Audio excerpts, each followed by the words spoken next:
Hello everyone, I'm Samsara Nandi back again. आज चाहिँ हामी इकोनोमिक्सको एउटा इम्पोर्टेन्ट तर अलिकति गाह्रो कन्फ्युजिङ टपिक पढ्छौँ र त्यो चाहिँ के छ भने डिसिजन मेकरले यो अनसर्टेन इन्भाइरोमेन्टमा चाहिँ कसरी के फ्रेमवर्क के मोडल युज गरेर चाहिँ डिसिजन्स लिन्छ भनेर चाहिँ हामी पढ्छौँ है. So let's start. सो मसँग यहाँ क्वेसन छ, present structure model framework uncertain framework for analyzing decision problem under uncertainty है. यो चाहिँ हामीले दिन्छौँ है त. सो ब्याकग्राउन्डबाट स्टार्ट गरौँ. What is decision making under uncertainty है त. सो के छ भने uncertainty in decision making refers to the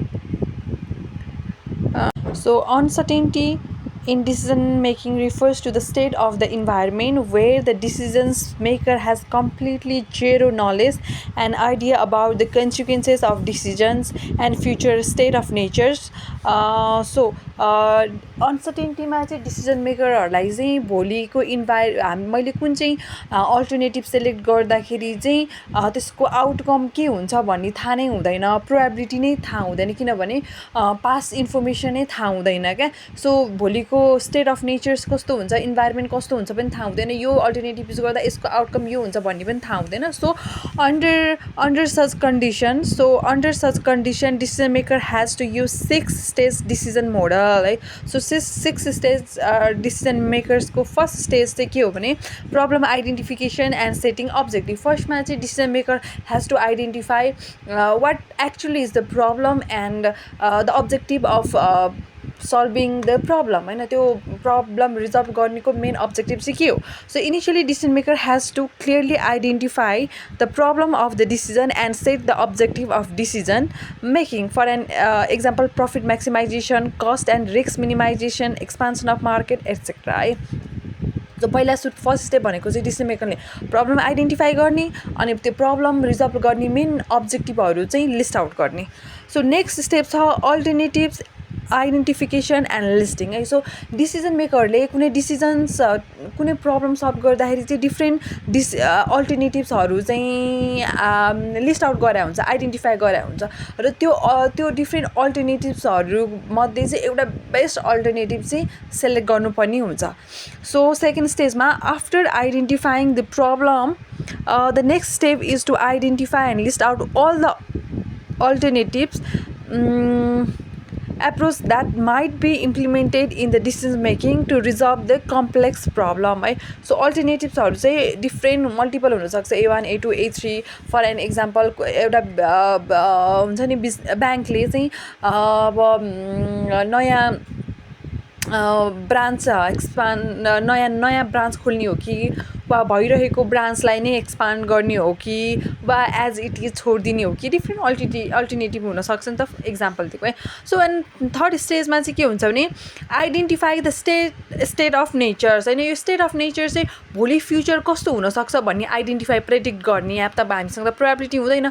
so नेक्स्टमा चाहिँ भोलि इकोनोमिक स्टेज के हुन्छ, इन्फ्लेसन हुन्छ कि डिफ्लेसन हुन्छ कि, टेक्निकल एडभान्सन हुनसक्छ, गभर्मेन्ट रेगुलेसन चेन्ज हुनसक्छ कि, पोलिटिकल अब त्यो टर्न ओभर हुनसक्छ, केही रुल चेन्ज हुन्छ कि भन्ने त्यो चाहिँ आइडेन्टिफाई गर्ने. यो चाहिँ कन्ट्रोल गर्न सकिँदैन. सो स्टेज 3मा चाहिँ identify the stage of nature, identify the future uncontrollable environment through pastel that will influence the outcome. So similarly अब उसको भोलिको फ्युचर स्टेट अफ नेचर चाहिँ आइडेन्टिफाई वा प्रेडिक्ट गरिसके पछाडि चाहिँ नेक्स्ट स्टेप भनेको चाहिँ construction of the pay off matrix. अब पे अफ म्याट्रिक्स भनेको चाहिँ it is a tabular representation which consist of the alternatives and the nature of the estate and there respective pay of.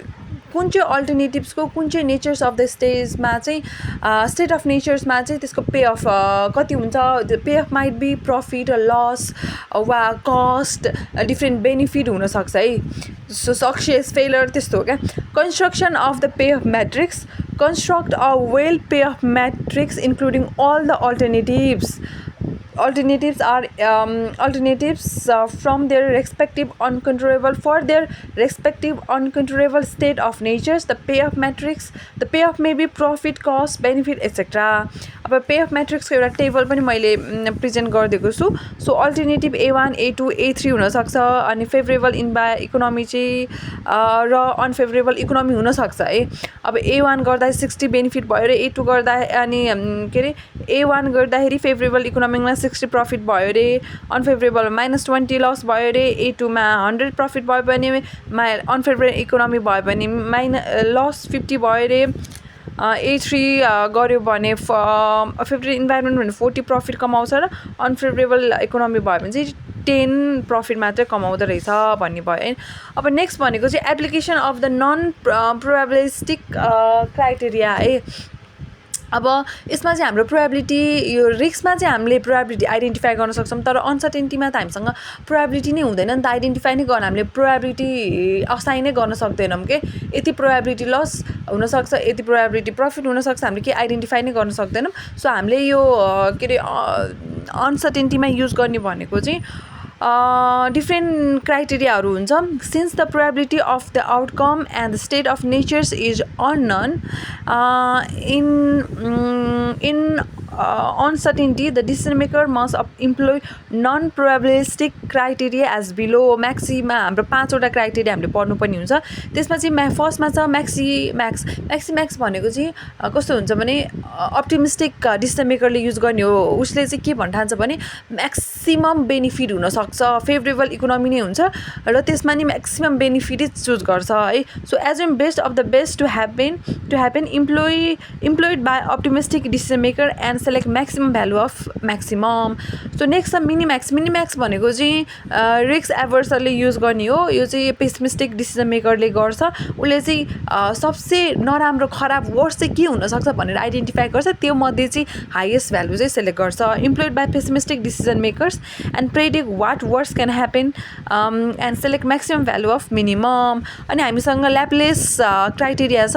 ल्याप्लेस criteria चाहिँ सबै जति पनि हाम्रो state of nature हुन्छ त्यो चाहिँ इक्वली लाइकली हुन्छ भनेर चाहिँ एज्युम गर्छ.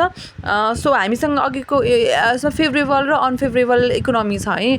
सो त्यसमा चाहिँ फेभरेबल आउने चाहिँ 50%, अनफेभरेबल आउने पनि 50% भनेर एज्युम गर्छ.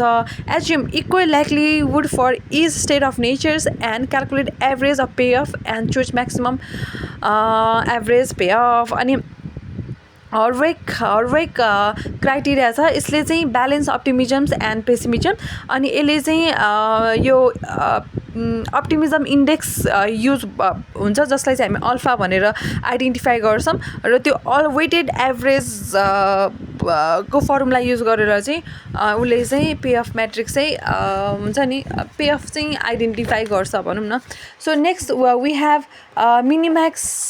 मिनिम्याक्स रिग्रेट. यो मिनिम्याक्स रिग्रेटमा चाहिँ रिग्रेट क्या मैले यो अल्टरनेटिभ्स फेभरेबल र अनफेभरेबल इकोनोमी भयो भने चाहिँ यस म्याक्सिमम रिग्रेट चाहिँ यति गर्न सक्छु भनेर चाहिँ आइडेन्टिफाई गर्ने. त्यो मध्ये पनि म्याक्सिमम भ्यालु चाहिँ सेलेक्ट गर्छ. अनि लास्टमा चाहिँ के छ भने स्ट्राटेजिक सेलेक्सन्स एन्ड सेन्सिटिभिटी एनालाइसिस. अब लास्टमा चाहिँ डिसिजन मेकरले चाहिँ सबै क्राइटेरियाहरू चाहिँ हेरिसके पछाडि सबै मल्टिपल क्राइटेरियाबाट डिसिजन जे आउँछ त्यही सिलेक्ट पनि गर्न सक्छ वा एउटा पर्टिकुलर क्राइटेरिया युज गरेर त्यही बेसिसमा डिसिजन दिन पनि सक्छ. अनि सेन्सिटिभिटी एनालाइसिस भनेको चाहिँ कस्तो हो भने वाट इफ एनालाइसिस हो क्या. वाट इफ प्रफिटको फिगर वा पे अफ चाहिँ स्लाइटली चेन्ज गर्यो भने मेरो डिसिजन्स चाहिँ स्टिल सुइटेबल हुन्छ कि हुँदैन भनेर वाट इफ एनालाइसिस गर्ने लजिक लगाएर. So select the best alternative based on the criteria use. Multiple criteria can be use to make the final decision. अनि at the end use sensitivity analysis what if analysis to check if the decision still stay strong even if your profit estimation change slightly. So conclusion ma decision making under uncertainty is very sensitive as there is no ability of the past information due to which probability cannot be predicted or estimated. Thus the decision largely depend on the decision maker risk tolerance, attitude, organizational requirement, experience. Bye.